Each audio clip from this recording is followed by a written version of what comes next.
지난 시간 우리는 이제 로마서 4장을 통해서 아브라함이 행위가 아니라 믿음으로 의롭다 하심을 받았다는 그 사실을 살펴봤습니다. 믿음으로 의롭다 하심을 받았다는 것을 칭의라고 했죠. 칭의.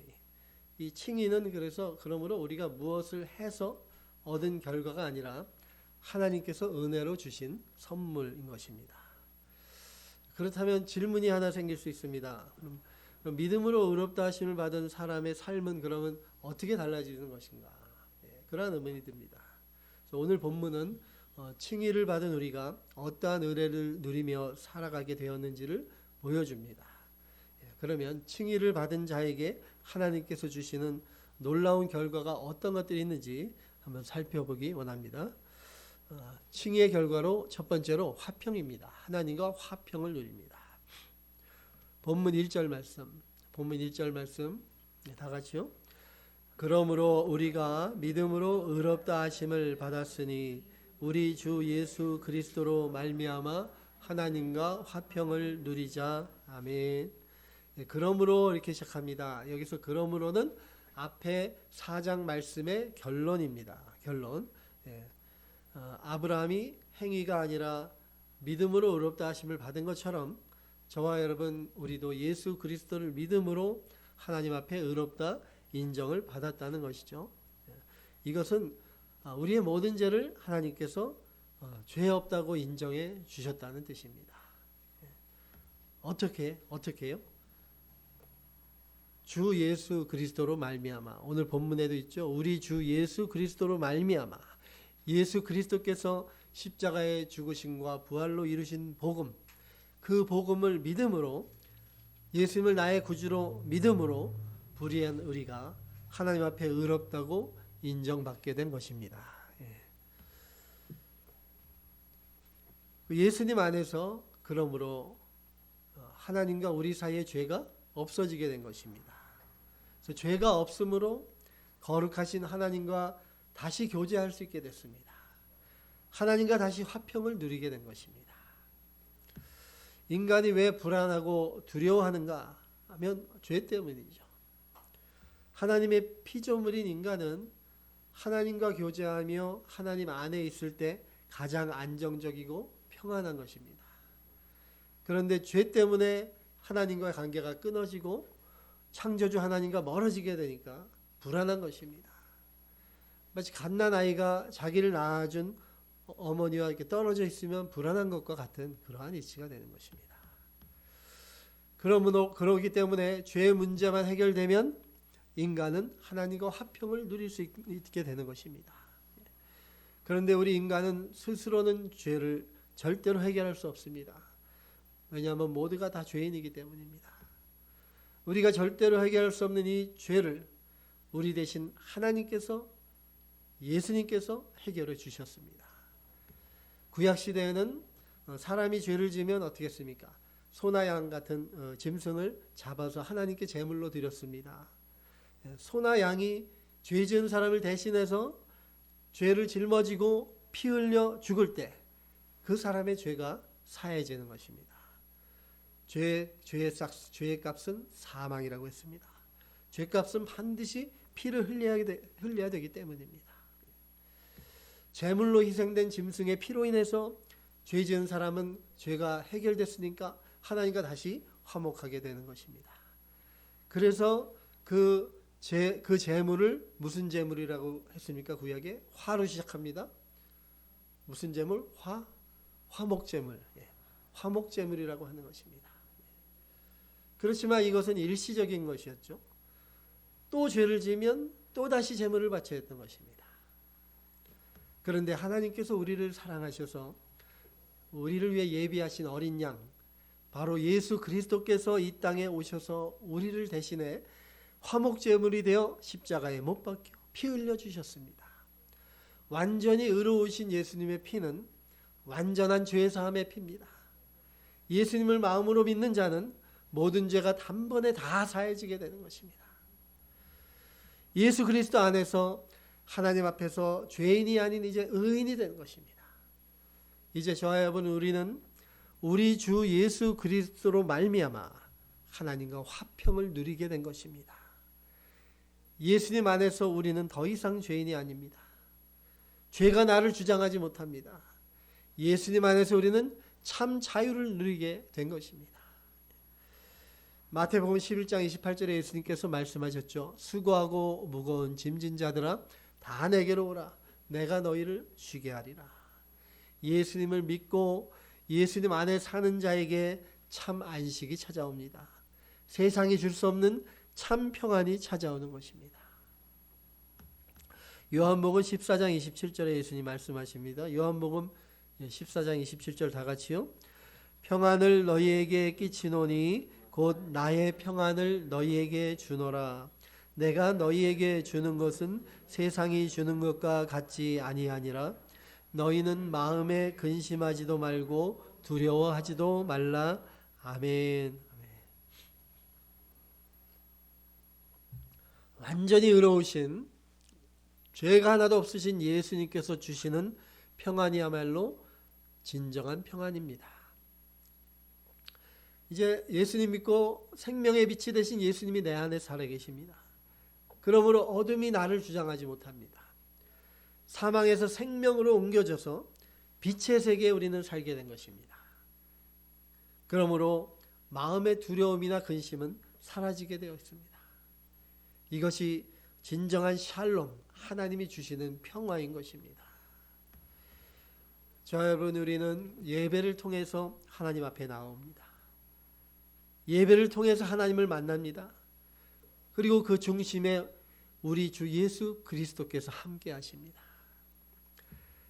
예수님의 십자가를 바라보며 예배의 주인 되신 하나님 앞에 나올 때 나의 마음을 짓누르던 모든 걱정과 두려움, 모든 죄짐이 다 사라지고 마음의 평안이 찾아오는 것입니다. 마음의 평안이 찾아오십니까? 별로 아닌 것 같은 표정인데요. 예수님의 십자가를 바라보며 나오지 못했기 때문입니다. 마음의 중심에, 예배의 중심에 예수 그리스도가 계셔야 되는 거예요. 왜냐하면 예수님이 우리의 화목제물, 영원한 화목제물이시기 때문에 예수님 안에서 우리는 하나님과 화목하게 되는 것입니다. 예수님 안에서 우리는 하나님께서 주시는 하늘의 은혜를 체험하게 됩니다. 우리의 영이 다시 회복되게 되고 마음의 샬롬을 누리게 됩니다.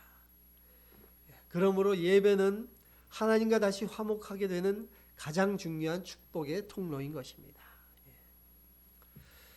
사랑하는 여러분, 날마다 예수 그리스도의 십자가를 붙잡고 몸과 마음을 하나님께 드리는 영적 예배자로 살아가시며 주 예수 그리스도 안에서 하나님과 화평을 누리시는 복된 삶을 사시기를 주님의 이름으로 축원합니다. 두 번째 칭의의 결과 두 번째는 이제 은혜입니다. 은혜 안에 들어가는 것입니다. 본문 2절 말씀 2절 다 같이요. 또한 그로 말미암아 우리가 믿음으로 서 있는 이 은혜에 들어감을 얻었으며 하나님의 영광을 바라고 즐거워하느니라. 아멘. 우리가 믿음으로 서 있는 이 은혜에 들어감을 얻었으며, 사도 바울은 칭의를 받는 자가 누리는 두 번째 결과로 은혜 안에 들어가 서 있게 되었다 이렇게 말합니다. 먼저 이 은혜는 하나님께서 일방적으로 주시는 은혜입니다. 우리가 노력해서 얻어낸 자리가 아닙니다. 우리의 공로나 자격 때문이 아니라 오직 예수 그리스도로 말미암아 하나님께서 은혜의 자리로 우리를 불러주신 것입니다. 우리가 믿음을 갖게 된 것조차도 하나님의 은혜입니다. 죽었던 영혼이 살아나고 예수 그리스도를 나의 주와 구주로 믿게 된 것 자체가 하나님의 선물입니다. 그러므로 우리가 지금 믿음 안에 서 있다는 사실은 전적으로 누구의? 하나님의 은혜의 결과인 것입니다. 히브리서 4장 16절은 이렇게 말씀합니다. 그러므로 우리가 긍휼하심을 받고 때를 따라 돕는 은혜를 얻기 위하여 은혜의 보좌 앞에 담대히 나아갈 것이니라. 아멘. 예수 그리스도 안에서 우리는 더 이상 두려움 가운데 하나님 앞에 서는 존재가 아니라 은혜의 보좌 앞에 담대히 나아갈 수 있는 그러한 사람이 되었습니다. 이것이 은혜 안에 들어간 자의 특권인 것입니다. 이 본문의 중요한 표현은 은혜에 들어감 그리고 믿음으로 서 있음, 두 가지입니다. 믿음으로 서 있는 것입니다. 사랑하는 여러분, 우리가 지금 믿음의 자리에 서 있다는 사실을 당연하게 여기면 안 됩니다. 사실 우리는 스스로 이 자리에 올 수 있는 사람들이 아니었습니다. 신앙생활을 하다 보면은 내가 잘해서 여기까지 왔다 이런 생각이 들 때도 있습니다. 기도를 열심히 해서 또 말씀을 잘 지켜서 믿음이 강해서 이렇게 서 있다고 느껴질 때가 있습니다. 그렇지만 우리가 조금만 돌아보면 금방 알 수가 있습니다. 저와 여러분, 우리는 내가 잘해서 버텨온 것이 아니라 은혜에 붙들려서 온 것입니다. 어떤 날은 믿음이 강한 것 같다가도 또 어떤 날은 기도 한마디조차 나오지 않을 때가 있습니다. 말씀을 읽어도 마음에 와닿지 않고 예배 자리에 앉아 있으면서도 마음은 한없이 무너져 있을 때가 있습니다. 그럼에도 불구하고 내가 여전히 하나님 앞에 서 있다면 그것은 나의 힘이 아니라 하나님의 은혜 때문인 것입니다. 바울은 말합니다. 우리가 은혜에 들어갔다고 말하지 않고 은혜 안에 서 있다고 말합니다. 이 말은 우리가 흔들릴 수는 있어도 은혜 밖으로 밀려나지 않는다는 뜻입니다. 왜냐하면 은혜 안에 서 있도록 하나님이 붙들어주고 계시기 때문입니다. 저와 여러분의 삶을 돌아보면 넘어졌던 순간들이 분명히 있을 것입니다. 실패했고 또 낙심했고 또 하나님 앞에 부끄러워서 고개를 들 수 없고 그러한 순간들이 있었을 것입니다. 그런데 생각해 보십시오. 놀랍게도 우리는 그 자리에서 완전히 무너지지 않았습니다. 그렇기 때문에 우리가 이 자리에 있는 것이죠. 왜 그럴 수 있었습니까? 하나님께서 은혜로 우리를 붙들고 계셨기 때문인 것입니다. 좀 전에 히브리서 4장 16절의 말씀처럼 우리가 완벽해서 은혜의 보좌 앞에 나아가는 것이 아니라 우리가 연약하기 때문에 그 은혜의 보좌 앞에 나아가는 그러한 사람들입니다. 그리고 그 은혜 안에 서는 방식은 여전히 믿음입니다. 대단한 믿음이 필요한 것이 아닙니다. 흔들리면서도 하나님을 놓지 않는 믿음, 도망가고 싶어도 주님께서 선하시다는 사실을 포기하지 않는 그 믿음입니다. 아브라함이 그랬습니다. 아무것도 보이지 않는 상황 속에서도 아브라함은 하나님의 약속 그 하나를 붙들고 섰습니다. 그 믿음이 아브라함을 붙들었던 것이 아니라 하나님께서 그 믿음을 붙들어 주셨던 것입니다. 저와 여러분, 우리도 마찬가지입니다. 우리가 하나님을 붙드는 것 같지만 사실은 하나님께서 우리를 놓지 않으십니다. 그래서 우리가 아직도 믿음 안에 있고 아직도 은혜 안에 서 있는 것입니다. 에베소서 6장 24절에 이렇게 사도 바울이 말씀합니다. 에베소서 6장 24절 다 같이요. 우리 주 예수 그리스도를 변함없이 사랑하는 모든 자에게 은혜가 있을지어다. 아멘. 누구에게 은혜가 있다고 했습니까? 예수 그리스도를 변함없이 사랑하는 자에게 은혜가 있을지어다. 사랑하는 여러분, 완벽하게 서려고 애쓰지 마십시오. 다만 하나님을 향한 믿음을 놓지 마십시오. 하나님을 변함없이 사랑하시기 바랍니다. 그럴 때 그 자리에서 우리는 하나님의 은혜를 알게 될 뿐만 아니라 삶으로 체험하고 누리게 될 것입니다. 오늘도 은혜 안에 서 있는 저와 여러분이 되어서 날마다 하나님께서 베푸시는 그 크신 은혜로 살아가는 삶이 되시기를 주님의 이름으로 축원합니다. 물 한잔 하고요. 그런데 여러분, 하나님의 은혜는 단지 우리가 지금 무너지지 않도록 붙들어 주는 데서 끝나지 않습니다. 하나님께서 우리를 은혜 안에 세워 두신 이유는 장차 우리에게 주실 더 크고 영원한 영광을 바라보게 하시기 위함입니다. 그래서 사도 바울은 은혜 안에 서 있는 자들이 이제 무엇을 바라보며 살아가야 되는지를 이어서 말씀합니다. 칭의를 받은 자가 누리는 세 번째 결과가 바로 영광입니다. 영광의 소망 가운데 기뻐하는 것입니다. 본문 2절 마지막에 사도 바울은 말합니다. 우리는 하나님의 영광을 바라보고 즐거워한다 말씀합니다. 하나님의 영광을 바라보고 즐거워한다 했습니다. 성경이 말씀하는 하나님의 영광은 막연한 개념이 아닙니다. 고린도후서 4장 6절에서는 그 영광이 예수 그리스도의 얼굴에 나타난 하나님의 영광이라고 말합니다. 말씀이 육신이 되어 이 땅에 오신 예수 그리스도, 은혜와 진리가 충만하신 그분 안에서 우리는 하나님의 영광을 보았고 이제 예수님 안에서 그 영광에 참여하는 자가 되었습니다.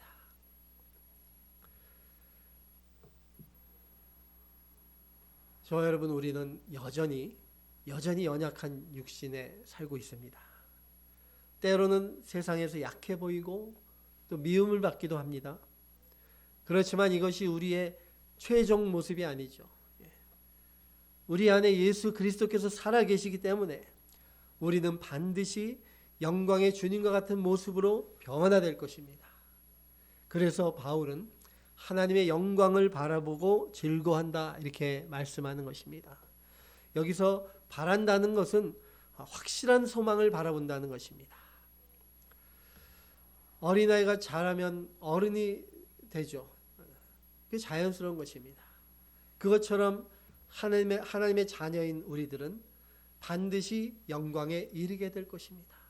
왜냐하면 우리는 영광의 하나님의 자녀들이기 때문에 연약한 몸을 벗어버리고 영광스러운 부활의 몸을 입게 될 날이 분명히 올 것입니다. 왜냐하면 우리 부활의 첫 열매가 되신 예수님께서 내 안에 살아계시기 때문입니다. 이 소망이 있기 때문에 우리는 환난 중에서도 즐거워할 수 있는 것입니다. 본문 3절에서 4절에 말씀하죠. 본문 3절로 4절 다 같이요. 다만 이뿐 아니라 우리가 환난 중에도 즐거워하나니 이는 환난은 인내를, 인내는 연단을, 연단은 소망을 이루는 줄 알미로다. 아멘. 아멘. 진짜로 믿음을 보려면 환난 가운데 볼 수가 있는 것입니다. 극심한 고난 가운데 예수님을 포기하지 않는가, 넘어지지 않고 끝까지 하나님을 바라보며 소망 가운데 나아가는 믿음, 그 진정한 믿음이 나오는 것입니다. 환난은 고통스럽죠. 눌리고 아주 짓눌리고 짜내는 고통입니다. 이 단어의 뜻이 그래요. 그런데 하나님께서는 그 환난을 헛되이 사용하지 않으십니다. 본문에 뭐라고 했습니까? 환난이 무엇을 낳고? 환난은 인내를 낳고, 인내는 무엇을? 연단을 낳고, 연단은 더 큰, 더 분명한 소망을 이루어 간다는 것입니다. 소망이 없으면 인내할 수 없습니다. 그러나 반드시 이루어질 소망이 있다면 현재의 고난은 견뎌낼 수 있습니다. 예수님께서도 앞에 있는 기쁨을 바라보시며 십자가의 고난을 참으셨습니다. 우리의 소망은 막연한 희망이 아닙니다. 반드시 이루어질 산소망입니다. 요한일서 3장 2절에서 3절 말씀, 요한일서 3장 2절로 3절 말씀, 다 같이요. 사랑하는 자들아, 우리가 지금은 하나님의 자녀라. 장래에 어떻게 될 것은 아직 나타나지 아니하였으나 그가 나타내심이 되면 우리가 그와 같을 줄을 아는 것은 그에 계신 그대로 볼 것을 인함이니 주를 향하여 이 소망을 가진 자마다 그의 깨끗하심과 같이 자기를 깨끗하게 하느니라. 아멘. 저와 여러분, 우리들은 장차 주님을 그 계신 그대로 보게 될 것입니다. 언제요? 예수님께서 다시 오셨을 때 공중에서 우리 예수님 만날 것입니다. 우리의 몸이 영광스러운 부활의 몸으로 공중에서 예수를 만나서 눈과 눈으로 예수님을 대하는 그날이 올 것입니다. 이것을 믿으십니까? 이것이 우리의 확실한 소망입니다. 이것이야말로 산 소망인 것입니다. 이 소망을 가진 자는 그러므로 오늘의 삶도 함부로 살지 않습니다. 영광을 바라보는 사람은 현재의 삶 속에서도 자신을 깨끗하게 하며 믿음으로 살아갈 수밖에 없는 것입니다. 오늘 말씀 결론을 맺겠습니다.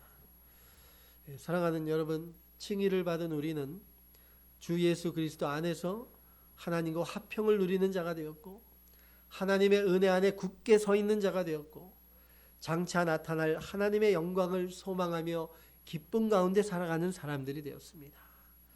우리는 화평, 은혜, 영광을 선물로 받은 사람들입니다. 얼마나 큰 선물입니까? 3종 세트예요.